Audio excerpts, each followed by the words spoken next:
You ask Tiger to solve. This deals with linear equations with one unknown. The final result is x equals -20. Let's solve it step by step. Group all constants on the right side of the equation. Add 7 to both sides. Simplify the arithmetic.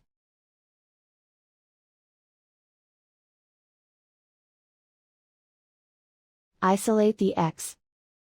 Multiply both sides by 4. Group like terms.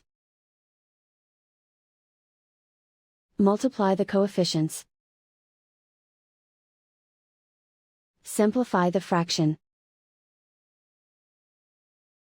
Simplify the arithmetic. And so the final result is x equals -20.